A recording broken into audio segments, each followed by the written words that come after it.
Welcome to Beefy Bets. We're going to be going over our favorite picks for UFC Denver coming up on Saturday after the week off, man. The week off was much needed, and I'm ready to get back into it, man. How about you? How about you? Doing good myself. The week off, you get a little bit of recharge, but I'll be honest, man. Ever since the weekly betting has begun or began, I don't know what the phrasing is there, but yeah, ever since we started tracking this year, tracking week to week, kind of making it more of a business style of betting than just a casual bet. I almost miss the weeks that we don't get to do it because it's almost like a challenge against myself, and I'm cold the last 2 weeks, so I need to get right. And when I can't Yeah, get right, it's tough. it's that competitive nature in us, man. No, but I feel that. I feel that. So yeah, let's get right this week, man. We're going to start with the main event here. Tracy Cortez stepping in on pretty short notice to take on Rose Namajunas, filling in for Macy Barber. Huge opportunity for Tracy Cortez, like potential number one contenders match here. Like, if depending on how it goes, I don't think that's like off the table. But man, I'll turn it over to you first. Who you liking and how do you like them? Um, Man, so I'll be honest. Rose minus 220 favorite here. I like her 3 stars to win. It's in her home training place of Denver. So elevation can have zero effect. It's literally where she lives, where she performs. Beyond that, Tracy Cortez trains at relatively lower elevation, like 1,500 feet. And also, Tracy Cortez was training for a 3-round fight, not a 5-round fight. I definitely think Rose's footwork and just overall skill set and just well roundedness as a martial artist is going to push this fight to later rounds no matter what. Vegas would have you believe that the over 4.5 rounds is minus 290. So essentially, Vegas saying they would bet $300 to win 100 that this goes to a decision. That being said, Namajunas by decision plus 100, definitely going to be on my props list. Trying to get some method of victory parlays built this week, but yeah, overall Namajunas 3 stars for me. Man, I think I'm going to shock you, and I almost kind of shocked myself. I'm going Tracy Cortez here, 2 stars. Upset alert. Wow. My faith in Rose, it's not so much an X's and O's breakdown as much as it is just like my faith in Rose and like where she's at mentally and how hungry she still is and how much she even really gives a shit about this like flyweight chapter of her career. I think I think the Rose that beat Wei Lee is like long gone. Like, I don't necessarily think we're gonna get that Rose probably ever again. And I'm not just trying to dunk on her. I think that, like, I mean, let's not forget the Carla Esparza 2 fight wasn't that long ago. I think that was like 2 fights ago. Fair, I but just her last fight was very good against Manon Fior, who we both agree is very high caliber. no, for sure, for sure. I don't know, dude. I like the up and comer here, man. I don't know. I can see a changing of the guard. You know what it I is for think Tracy me. In Cortez is all like honesty, stays in pretty good shape. in a 3-round fight, I like her. In a 5-round fight, I don't, especially in Denver. I think a lot of this has to do with Rose really does kind of have a like footwork, make you track her around the ring kind of a style. She's a good enough grappler where you can't really hold her down with ease. Um, and then, beyond that, Cortez, she fights once a year. Quite literally, 5 fights in the UFC over 5 years.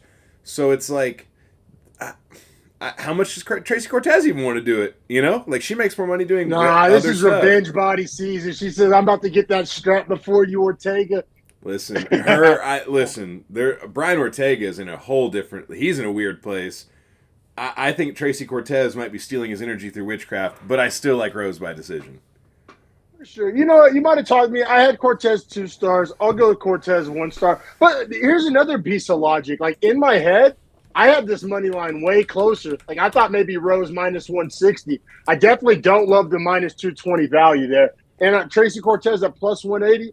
I don't know. I'm not 1,000% sure I'm going to bet it yet. We'll see how it all To, shakes out. to, to But be fair, final point for me is Tracy Cortez is 5-0, 5 decisions. Melissa Gatto, Jasmine Jasduvicius, Justine Kish, Stephanie Egger, Vanessa. This is a huge step. This is a massive step.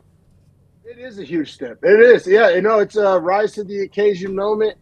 Um, Said I'm not ultra bullish on Cortez. I'm just kind of not bullish on Rose, if that makes sense. Like, Yeah, I no, don't know. no, no. I totally understand. I also Uh, I wanted to tell you live on the show and not beforehand, so everyone else could hear it. Go in your rankings right now if you haven't already, and put Fade in all caps next to Anthony Smith. I don't know if you listened to Believe You Me this week. I saw some stuff on Instagram. Bro. Bisping gave him the Rogan to Schaub talk. Oh, really? Bro, if your heart's not in this, you need to stop. And Anthony Smith was like, yeah, I don't know. It's just I don't like to like work out and like do camp. He was like, I love fighting. I just hate the camp. And Bisping was like, brother, trust me. It sounds like you shouldn't be doing this. Yeah, damn. And he continually said it to him throughout the whole episode. Like for 45 minutes, like kept telling him like, brother, like think about it. If you're not this guy, you don't need to do this. I'm not so sure. I'm sold on the I love to fight part of it. It didn't look like he loved to fight when he was in there with Delidze. I agree. And then he talked about how Delidze was a bad matchup for him, and I was like, dude, you got gifted a low activity, smaller grappler. Like you should wreck that guy.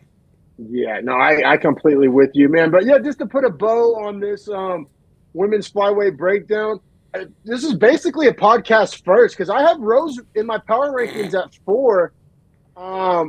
Tracy Cortez I have at 10. It's basically my first time like picking like an upset where like I'm basically fading my own rankings here. I said Rose is just kind of the head case. And when Rose loses, it's by decision. Cortez is the decision master. Do we have any value in the over parlay? I think over under parlays are very live this week. Over minus 290. It is parlayable on a 4-leg.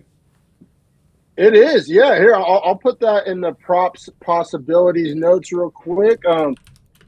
Cortez, Rose. It's over 4.5. Yeah, over 4.5, minus 290. Minus 290. Okay, I thought it was minus 390. Yeah, no, that's parlayable for sure. We will revisit that in our best bet segment. But in the interest of time, let's keep it pushing to the co-main. Yes, sir. I don't even know if this fight deserves to be co-main. I probably would have either Dober or Bonfim in this spot, but, what do I know? Bonfim, after the fraud check, though, that's going to be a hard thing to sell. But I do have a pretty Salikhov's pretty hard to sell, too. I was going to say, I have a pretty hot take on this fight, is that one of these guys, I mean, they're both old. One of these guys is super washed, and one of these guys looked pretty competitive in his last fight against a good opponent. And that one guy that's washed is obviously Salikhov. The one guy that is had a good outing, I thought, Ponzinibbio against Kevin Holland. I mean, he got beat up, but he fought, and he honestly came back in the third round. I remember he didn't look bad at all. I think he's beating the brakes off Salikhov. And minus 190, I have him as 4 stars. I am riding that Ponzinibbio. That line's gone down. When I looked, it was minus 205. I had it as 2 stars. I do like is the KO prop out or the under or because I like Ponzinibbio by KO. I think that's on the table here. Let's see what value we're looking at here for you. Plus 175 for the KO. I like that.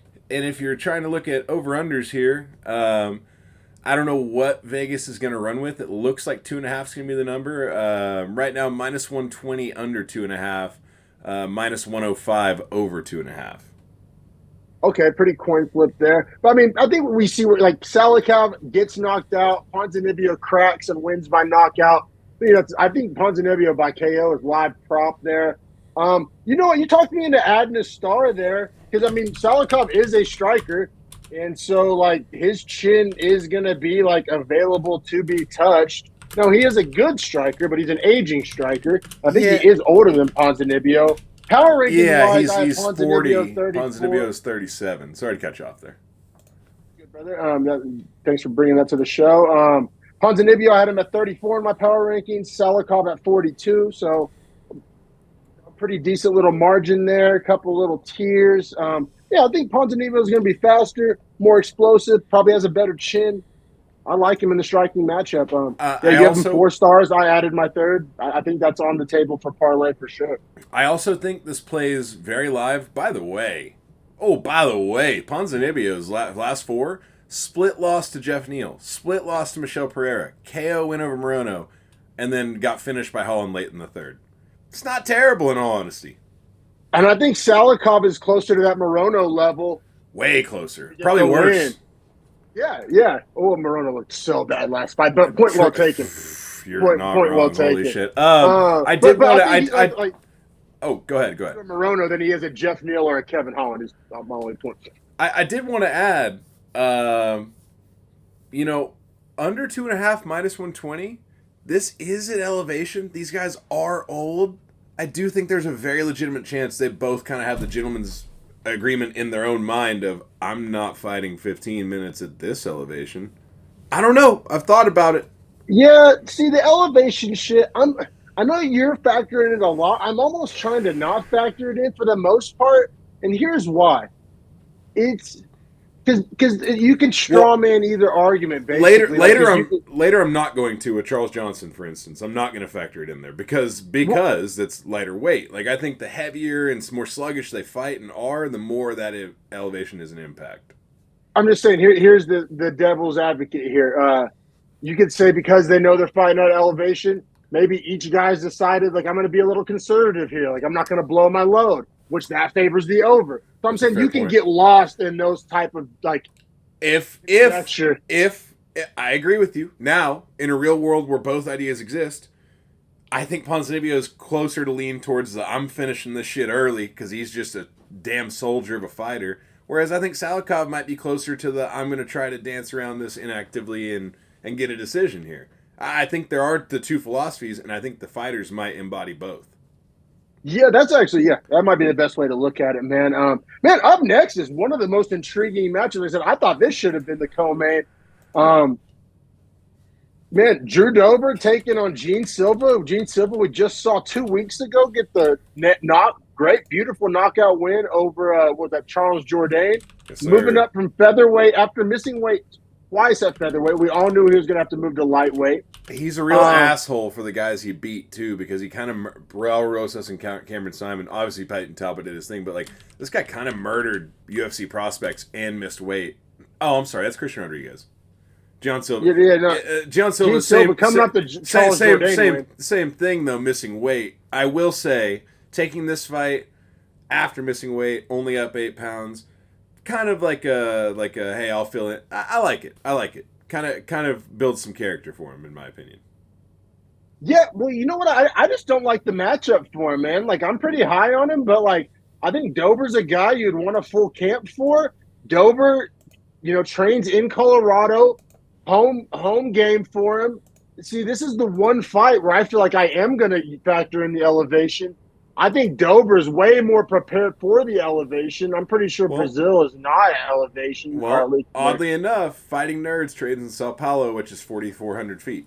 Oh, okay. All righty. I just think that the not having a full camp for a fight at altitude is like just all that aside. And Drew Dober. I mean, it's Drew fucking Dober. Dober's he's going to be in shape. Can't make up my mind. This is where I'm having the both sides of argument in my own head of whether or not I like the over or under, because they're both power punchers. I feel like the obvious take is the under or by KO.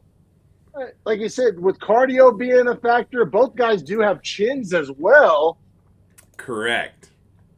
I think Dober's best path to victory here would be to get Gene Silva tired and kind of use a little wrestling, a little clinch.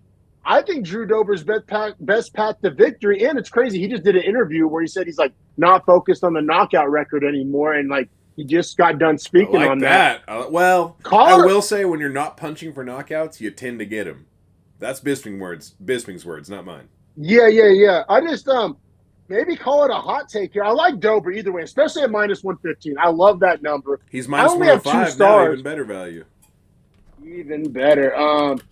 But the hot take is, the spicy part of this is I kind of like the by decision or the over, because I think all the juice is going to be on the finish with the caveman math with two power punchers. But both guys also have chins. Dober has the cardio, the wrestling. I think the hot take here is by decision. I mean, we'll see if this is on Cold Takes Exposed or not, but I don't know how you feeling about that. Dober by decision plus 475.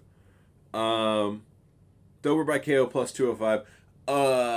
What's the other number here that's super crazy that I saw? And also, I don't think Gene Silva's ever been knocked out. I believe his 2 losses are by decision. Correct. So that factored in as well. I wanted to bring that to the show.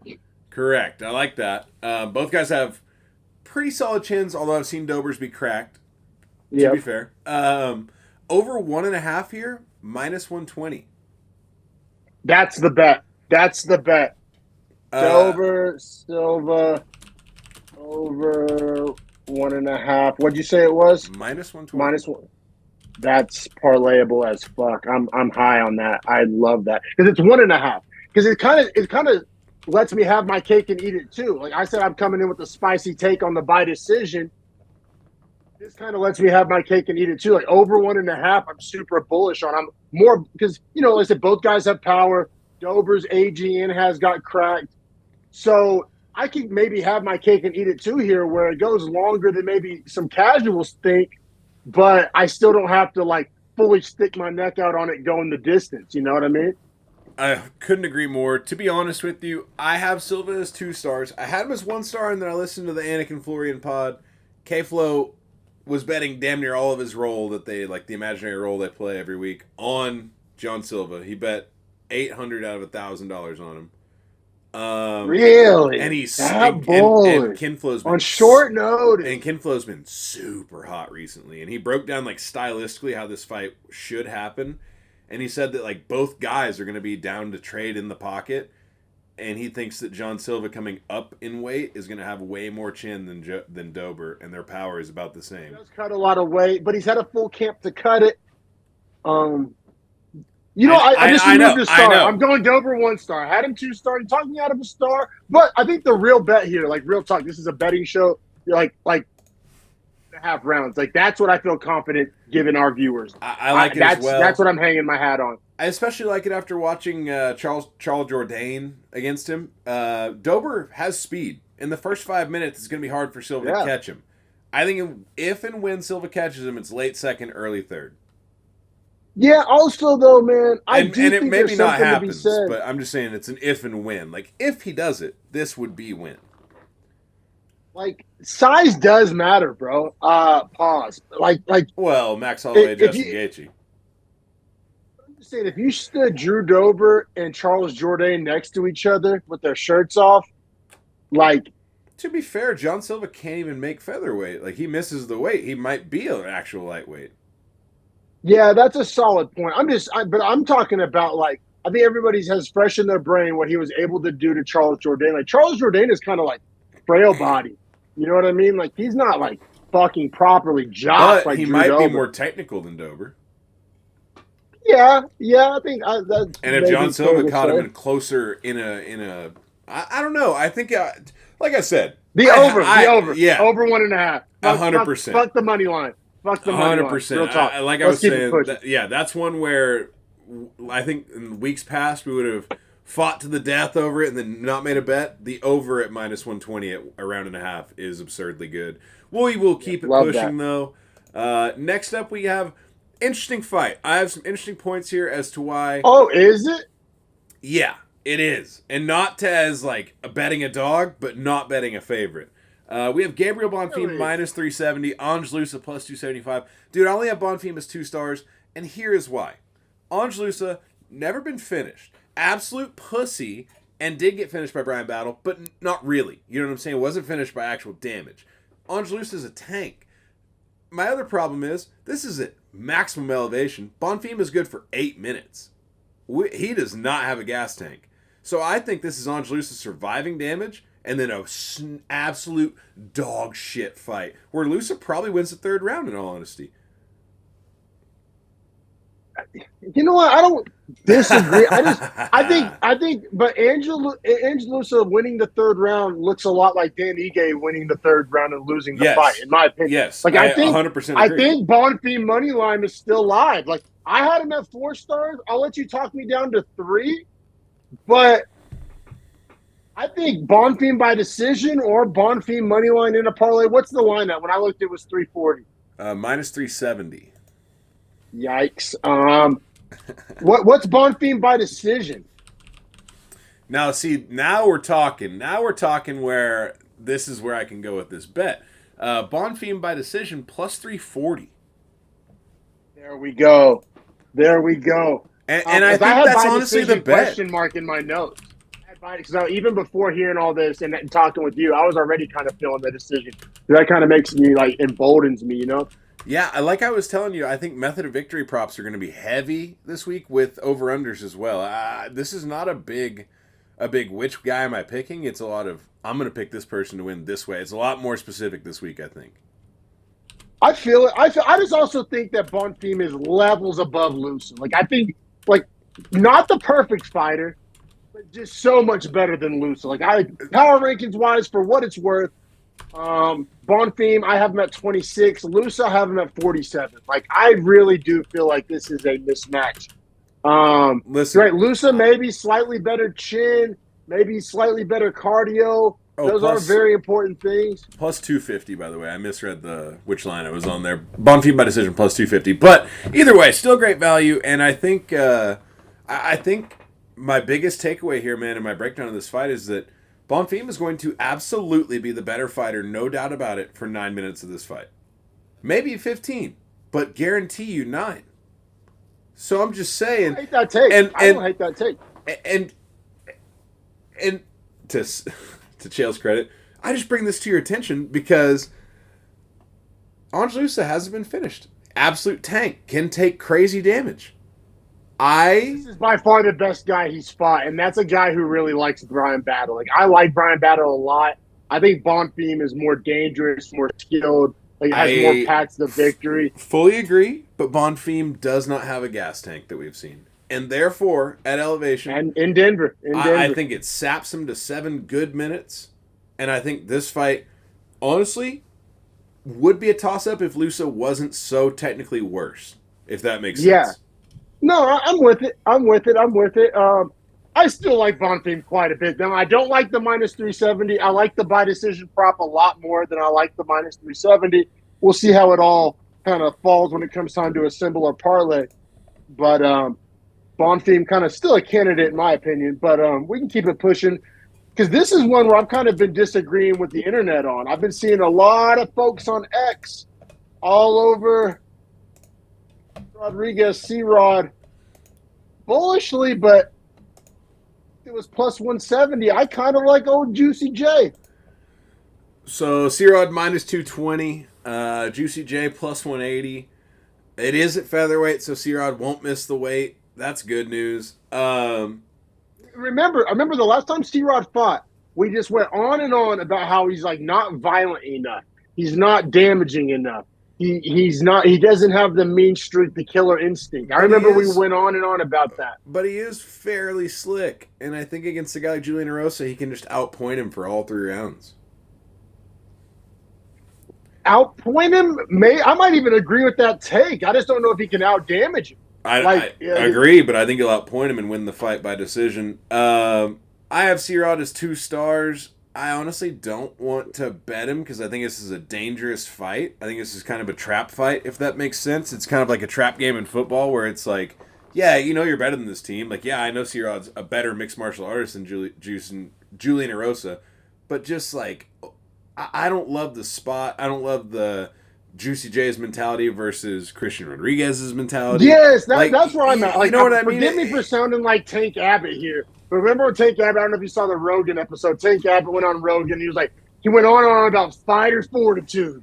So about fighters' fortitude. Yeah. It ain't about if you can do a wrist lock, it's about fighters' fortitude. But like, real talk, I think that applies to this fight more. Like I may have a Tank Abbott approach. That's why I think, like, you're right. Like, position to position, probably has a darker color belt in the gi. Also, like, I think Julian Erosa is better. We've seen Julian Erosa get hurt by leg kicks before, and if there's one thing C-Rod's very good at, it is his leg kicks. Like I said, I know I sound like Tank Abbott here. It's not a very X's and O's breakdown. Let me pull up Erosa's Tapology real quick and see if I can talk myself into anything or out of anything real quick. I mean, so Juicy J coming off the Ricardo Ramos first round guillotine. He does have the loss to Fernando Padilla, but Fernando Padilla is like very different than Christian Rodriguez, stylistically long fighter. He's terrible. He is terrible. And then the loss to Alex Caceres, once again a longer fighter, doesn't really fight anything like C-Rod. The win over Hakeem Dawodo.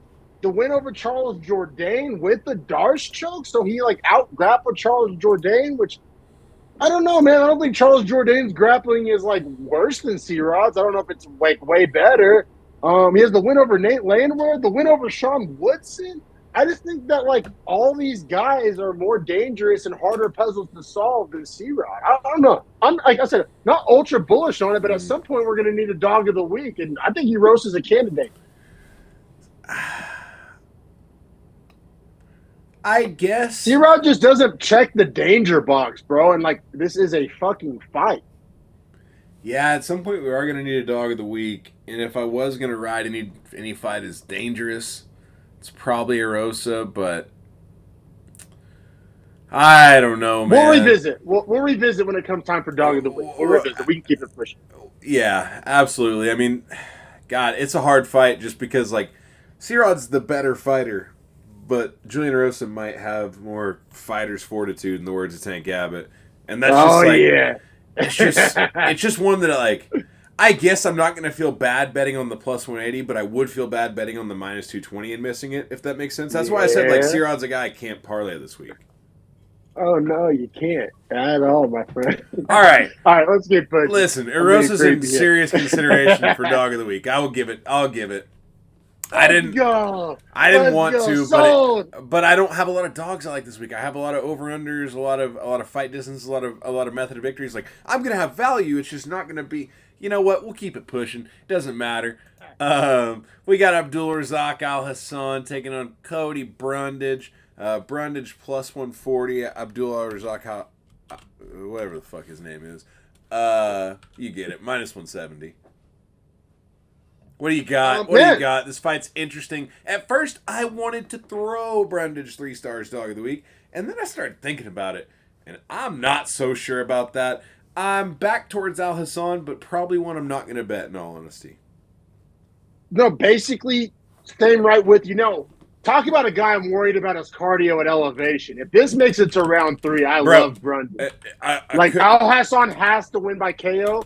That's why, I like Alhassan money line. Basically, I'll make a pick, but I'm not bullish on it for the reasons we just basically listed. But what's Alhassan by KO? Because to me, that's his only path to victory. So Alhassan KO minus 125. I mean, just not enough juice. He disagrees with me. Not enough juice. But I mean, bro, he's minus 170, and you're talking minus 125. Like, that is terrible juice.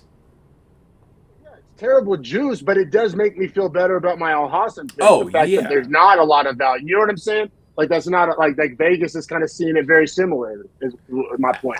Yeah, to your point, Vegas is seeing one way that Alhassan wins, and pretty much one way that he loses, which is gassing out too fast. Like, this is just a cardio fight. Yeah. Which for me, I agree. Makes Alhassan better. Super unbettable over under here, in my opinion. It's very polarizing. It's either going to go one way or another, right? Like, it's either, like I said, if Brundage makes it to the 3rd round, he's sitting pretty, and I love his chances. But if Alhassan, I don't know if he can weather the storm. He hasn't shown to have a great chin. Right, and under 1.5 is minus 160. So there's no juice, and over 1.5 is plus 130. So it's it's just not. That ain't worth it. No, basically this fight's a fucking don't touch it with the 10-foot pole is what it sounds like. We don't like props. We don't like money lines. Let's stay the fuck away from this one, boys. Yeah, absolutely. And in fact, I say we keep it pushing because the next fight, super fun. I might get called a hypocrite. We'll see. It's Joshua Mann taking on Charles Johnson.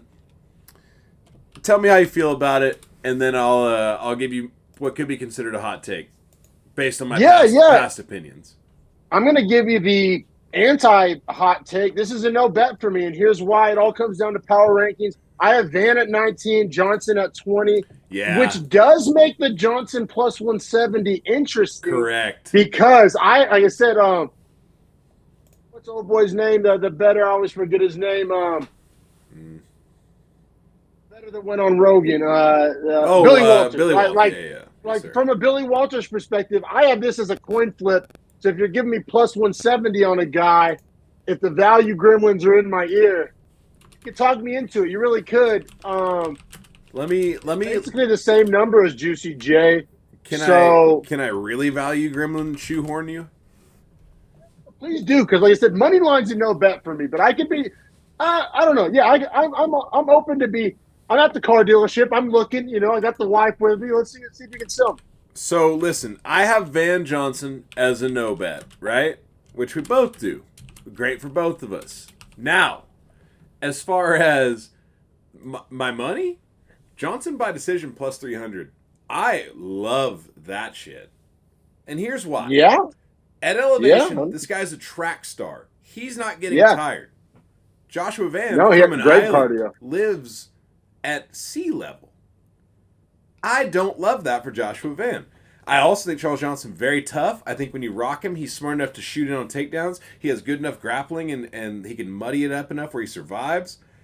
Also gonna, I believe, have a huge reach advantage. If I haven't looked it up, but just in my mind's Super eye, big. he's the much longer guy. Yeah, he's way bigger than Joshua Van. In fact, the reach is 5 inches and the height is 4 inches. So, yeah, Charles Johnson, just overall much bigger man here. No, Charles Johnson by decision is live. That's a live prop.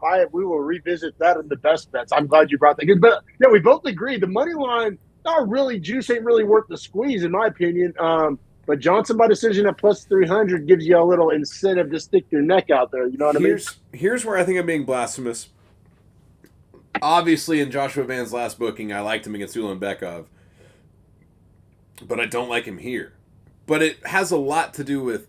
Remember, I liked Ulanbekov. I know. So I'm consistent with it.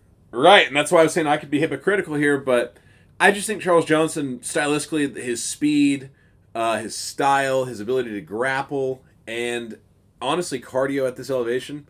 Yeah, I really would take a ticket on Charles Johnson. Probably, plus 300 a by better decision. athlete. I don't think he's finishing. It is like fair to say. Yeah, yeah. I'm feeling pretty good about that Johnson by decision. I think I'll take it in red. I think so, man. Let's keep it pushing here to a fight that I'm pretty sure we're both going to know bet because it involves your debutante. But we got Jasduvicius. This was originally supposed to be against somebody that kind of mattered. And it's kind of a bummer, but Arujo. Yeah, that fight would have actually kind of been a thing. Now Kline, very high prospect. Like I said, I don't bet prospect fights because it's just I'm not gonna.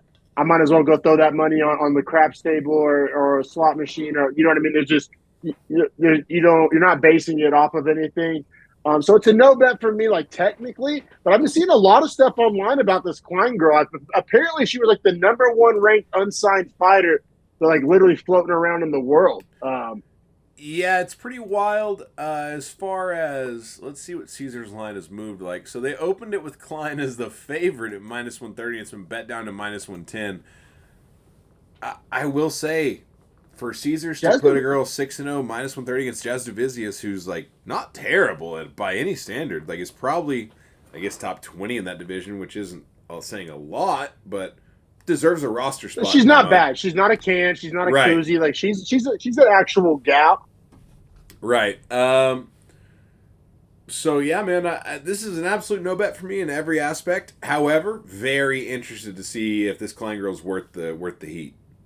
Yeah, agreed. I'm glad you brought that to the show because I wasn't sure what the number was or how Vegas was feeling about it. Yeah, this Kline girl very hyped. So I'm anxious to see if she lives up to the reputation. We have more women's flyweights, if I'm not mistaken. Up next, I think it's Luana Santos taking on Maria Agapova. I like Santos quite a bit here, but there's no value. When I looked, it was -395, and I imagine that's gone up. So Luana Santos currently -425. Yeah, that sucks. Yeah, I think she's the much better girl, much higher ceiling. You could argue Agapova has the experience, but it's not necessarily a good experience. It's kind of, a lot of L's and, damage and wear and tear. So I like Luana Santos quite a bit. I have her power ranked 18. I have Agapova down at 31. So I honestly wish they would have just done Santos, Jasduvicius, and Kline Agapova. I wish they would have rearranged that. I think that would have been a lot more, consequential and intriguing. But yeah, man. Let me just. I got something I got to bring to the pod here. Santos by sub plus 180. Oh, I was going to ask. You took the words out of my mouth. I was like, I like Santos by sub as well. I was going to ask you that. Also, I'm just going to write down Santos by sub plus 180 real fast. But also, and this was some information, could be trolls, could not be, probably is not, based on who this fighter is. Not a fighter that's going to have trolls that actually like come and seek her out. So I was watching Guru's breakdown, right? MMA Guru, hilarious. I don't know how he sees through his hair. That shit's an actual shield. No free press. And so he's talking about how he got blown up in his DMs, like at least 80 DMs about Agapova in the last year, about how she's in debt to like these bookies. She has a gambling and drug addiction, and like she's gonna be under the weight or is like gonna chug a bunch of water to make the weight because she's so malnourished. I got Santos by sub all motherfucking day here. Ooh, that makes me feel great because I liked Santos by sub even before hearing that. Right. I'm glad you brought the apparently this girl's like a degenerate alcoholic gambler. Hey, sounds like a fun hang, but I don't know if I want to bet on her. Sick hang. I'll never bet on you to win a fight. She's also the biggest favorite in UFC history to lose. So, yeah. It's not good. Like I said, I have a power ranked at 31 when a fighter, I mean, I think there's only 40-something girls in the division. So basically view her as a 10 or at the very least a koozie. I haven't officially gone back and checked where she falls. But either way, I'm pretty high on Santos. Like I said, I have her at 18. I'm kind of a believer. So yeah, by sub, and Santos has plenty of wins by sub on her resume. I don't hate that at all, man. And at plus 180, even Vegas is telling you it's not that much of a long shot, but there's still some value there. So yeah, I love Santos by decision there. Minus 425 probably gets her out of parlay range. You know, we'll see how desperate we get when we go to assemble it. I think we're getting plus 180 by the sub. I'll just risk it for the biscuit on that one. Agreed, brother. Let's keep it pushing. Another one that I seem to be disagreeing with the internet about. My rankings disagree with Vegas's money line quite a bit, so I might need some guidance here. Maybe I'm off. I mean, I'm pretty goddamn high on Montel Jackson, and I view Blackshear, you know, not the highest, pretty mid. Now, granted, I understand what people are saying about Blackshear, grappler, Jackson, striker. So, but you could also say that Blackshear striking can't match with Montel Jackson's, and it's probably going to get slept. I don't know, bro. I've seen multiple betting accounts all over Blackshear. I'm not with them. I like Jackson 3 stars here. Power rankings wise, I have Jackson at 18, Blackshear at 42. What's this number move to? When I looked, it was minus 155 Jackson. So minus 135 Jackson, and I love it. I don't get it. I'm on 3 stars with you. 3 stars. He's a way better fighter technically. Damon Blackshear might have more dog in him, but we just don't see Jackson fight often, and I think we'll forget about how damn good he is. Well, and I think people overhype Blackshear because of that twister. Correct. I mean, they sell it on. I saw an ad for it on the UFC's like. It might be a paid ad, but I definitely saw he's a 1 of 3 to get a twister in the UFC fighting this weekend. I was like, what? So is Bryce Mitchell, and that motherfucker gets beat up all the time. You know what I mean? Like, yeah, at the minus 135, Jackson is one of my very parlayable fighters of the week. Me too. You make me so happy, bro, because I was like disagreeing with the internet, disagreeing with the money line with my rankings, and I was like, am I on fucking third base holding the catcher's mitt here? Shout out Chael. And I was like, but like yeah, no, you made me feel so much better about that. We're in lockstep, dude. I think Jackson gets it done. Hopefully it makes you feel better as well. Kenny Florian, like I said, he bet 4 out of his 5 units on, whatever fight that was. Ponzinibbio. Right? Yeah. No, Silva, John Silva. Silva, yeah. Which is crazy. But he bet his last unit, or 2 out of his 10, technically, on Montel Jackson. Did a long breakdown on how good of a fighter Montel Jackson is, and the fact that he's good, man. His inactivity is the only reason that we don't talk about him more, is what Kenny Florian was saying. Great. But he shows up every time he fights, so you can't say ring rust is a thing for him. Which, I liked all the takes. I'm in on Jackson. At the number, 3 stars minus 135. Yeah. Man, Blackshear only loses decisions. That's interesting. He's never been finished. So, what's Jackson by decision? these early fights, they don't have those out Yeah, yet. yeah, no, that's fair. That's fair.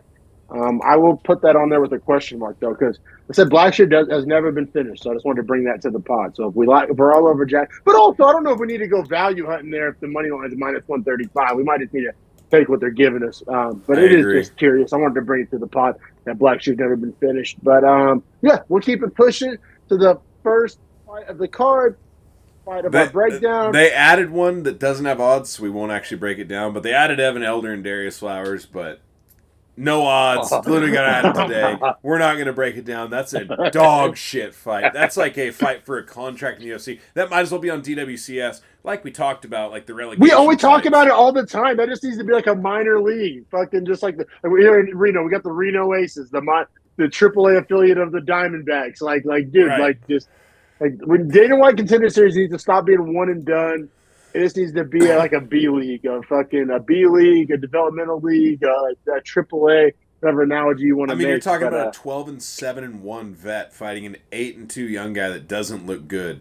Like, we're talking about an absolute dog shit fight. But like I said, I do like Elder in it though. If I had to pick, I'm a lot more down on Flowers than I am on Elder. Like I like. I'll give Elder as a pick. I have no idea. You're an absolute means. dog for that. I mean, Best Fight Odds hasn't even added it to their odds. It literally. Got I added hate Flowers. today. Like I have Flowers on my like pound for pound can list with Warren McMahon. Like I really do.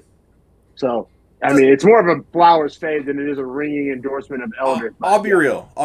Hopefully that fight falls off the card, and the fight we're about to talk about is the start of the card.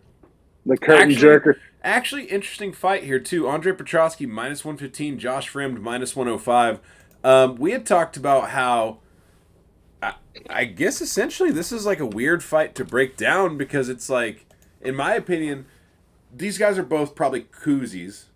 But I think Josh Fremd might be a can. No, right. I think Fremd's a can. I think he's a koozie, or I think he's a can impersonating a koozie, whereas I think Petroski's a real fighter that is just fighting very bad in his last two outings and might not actually be a koozie, but definitely is right now. If that all makes sense. Like, I'm just very, like, I think he gets it right this fight. I think -115 is the line I'm definitely going to parlay him on a couple two-leggers because the value's way too juicy, and if he wins, I'm going to parlay it with someone I'm way more sure of and get good value. Yeah, no, I feel you. So you remember a few weeks ago when I went on this kind of speech about how, like, I got to start betting on, like, guys I believe in. Like, power rankings, like, there's all these factors. But, like, at the end of the day, like, is this a guy I want to put my money on? And that's why I run into trouble here. Because all the analytics and my power rankings and our conversations and all the ways we usually make these decisions scream Petroski. I have Petroski 3 stars. There's just that fundamental question of, like, is this a dude I believe in? Like, is this a guy I want to put my money on? And that's where I start to get a little dicey. I said I have Petroski 3 stars at -115. It's enough for me to pull the trigger and kind of get over that. That's how I feel about it. Is the value is so good in the way I rank and see this fight. Like, the way I see Josh Fremd is a can on the edge, and the way I see Petroski is a good fighter who's just on a like kind of on a downturn right now. But I really do think he's a good fighter. Yeah. Yeah. I mean, I think he's an okay fider. I think that he's like better good, than right? Josh Fremd. Like not top 25, even in middleweight. Like, Fremd has some of the. But Fremd has some of the worst losses you could possibly have. Like, Fremd is out here losing 2 cans, so like he's like for sure a can. Petroski's losing to like losing to Michel Pereira. Like, Michel Pereira is the top 15 guy. Like, that's. And I've seen Petroski perform very well before. Like, I've seen Josh Fremd like essentially steal fights that I feel like he probably loses if he fights again. Has he? Does he have a win? Am I tripping? I thought Fremd was win. Who does Fremd have a win over? Jamie Pickett and Cedric Dumas. But like but like, you know what I'm saying? Like, listen to who I just said. Like, I even think if he fought Cedric Dumas again, I think that he probably loses that fight. That's the one where Dumas was like, "Yeah, I was high during that fight. I didn't give a shit." Like, and then he has the loss to Tresean Gore too, who I'm pretty sure Petroski beat. Didn't Petroski beat Gore on the Ultimate Fighter? Let's see. Did they fight? They were in the same season. I know that. No, he ducked him. He fought Urbina in battle, but But either way, man, either way, I think Petroski is at that number. Now, if Petroski was minus 200, I'd probably be at. But Correct. at that number, I'm willing to give it a go. I think It's he's a more of a juicer. Fremd. Yeah, well, I think it's a Fremd fade more than Yeah. it is a ringing endorsement of Petroski. Man, let's get to our best bet segment. We got a ton of props to sort through. We got to assemble this parlay, bro. It sounds like Petroski's on it, and I'm cool with that. Petroski, Jackson, right? Jackson, we were both in lockstep on Jackson. Yeah, and at the minus 135, he's going to be juicy to this as well. And this is where I think Is like this where we put the Santos bet because we have two tiny money lines that we can eat the minus 425? Or I already know you're not feeling Bonfim like I am. Ponzinibbio? Is Ponzinibbio the third leg at minus 190? Oh yeah. Okay. That's a juicy three-leg. I don't think we need more than three legs if those are our three legs. No, but like I wouldn't even be mad at adding Santos to it in a 4-leg as well. All right, yeah, let's do the math on both. Or just swapping out Petroski or Jackson if this value is what I think it is. Let's see real fast. Let me put these minus in. 115, minus 135, and minus 190. That's going to be a juicy-ass three-legger. Yeah, that comes out to plus 397.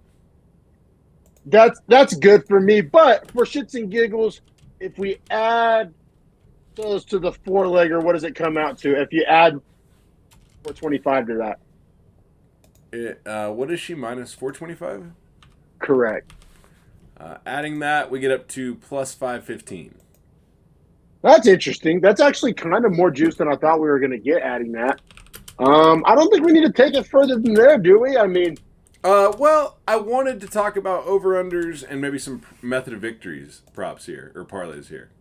Oh, prop parlay. Okay. I'll hear it out. Well, I was going to bring up, we have the Dober Silva over minus 120, and we also like Namajunas Cortez over 4.5 minus 290. I'm not saying it's the juiciest, but it's not terrible. I think you get like a times 2.5, like a plus 250 on that. So you said Cortez Rose over, and then who was the other one? Dober Silver over. Yeah, we love that. Right, one. And then we also what does that come out to? So the minus 290 and minus 120. And minus 120. Yeah. Let's see, minus 120, minus 290, plus 150. I mean, don't hate it, to be honest. Is there a third one we could possibly add? Yeah, so we like Johnson by decision and Bonfim by decision, which would obviously be over bets there as well. Let me see what our values are here. Yeah, but see, those are so juicy. I feel like putting them on parlays, like, you might as well bet those as straights, right? Am I being too conservative here? Bonfim Loosa over 2.5 is plus 130. Bonfim, the over 2.5 is.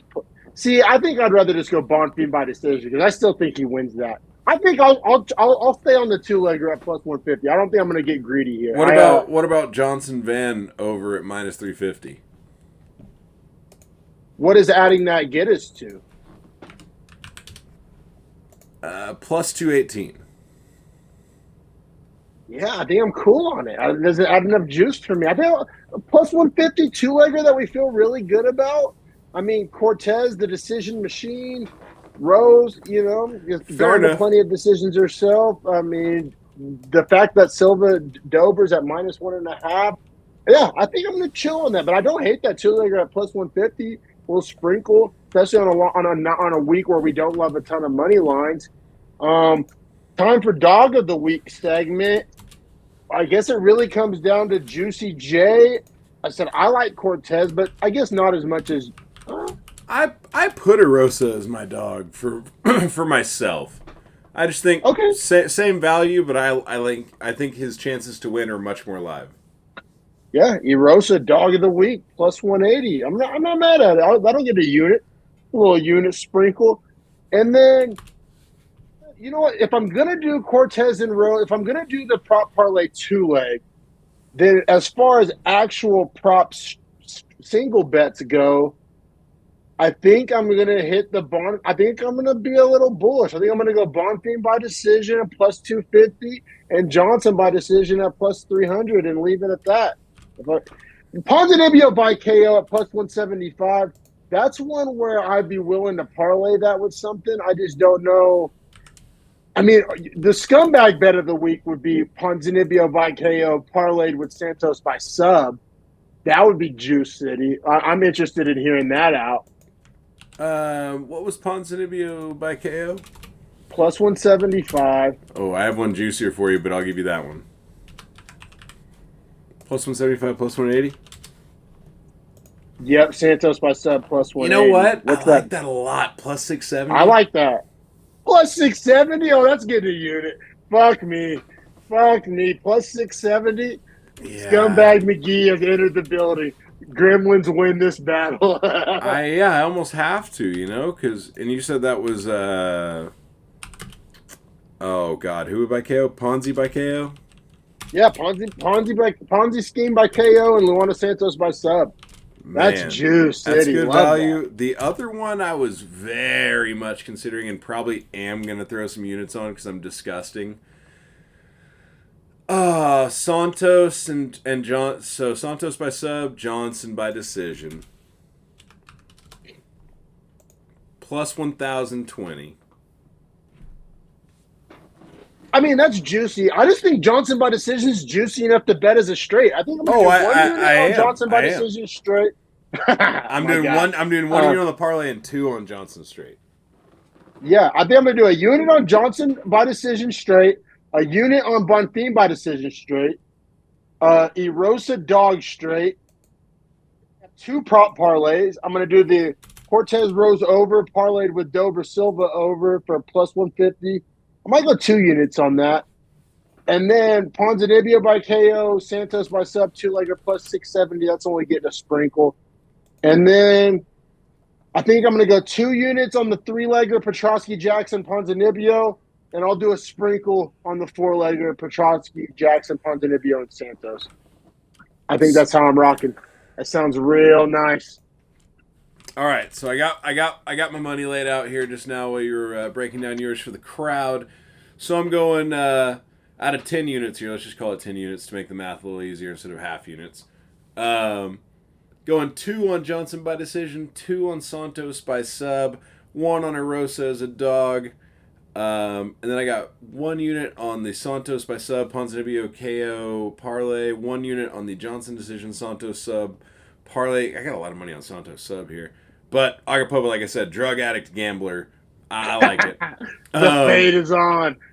100%. One unit on that Namajunas Cortez over with the double silver Agapova over. gets the. Yeah, God. Had to. and then Petroski, Jackson, Ponzinibbio. I got two units on it. Should I throw Santos on with the two units or? I mean, I feel like if I'm fading Agapova this hard, I kind of have to for the extra money, just go right? all in. Like I kind of have God, you're to, so right? balls deep on that bet. Like I have to though, right? Like well, you could not. But I'm just saying, if those rumors are true. Down at the rumor mill. Down at the rumor mill. Word on the street. Ooh.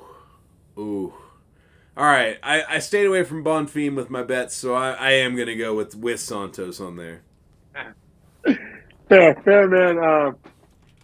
Ultra Agapova fade, which that's not a bad fade. Like I said, I have Agapova at 31 and Santos at 18. So, and Vegas agrees with the minus 425 money line. So it's not like you're really out there on a limb. You know what I mean? In my opinion, I didn't feel like I was too much. It's just the minus 425 is hard to pay, but it's like if I'm making her my fourth leg, give it to me.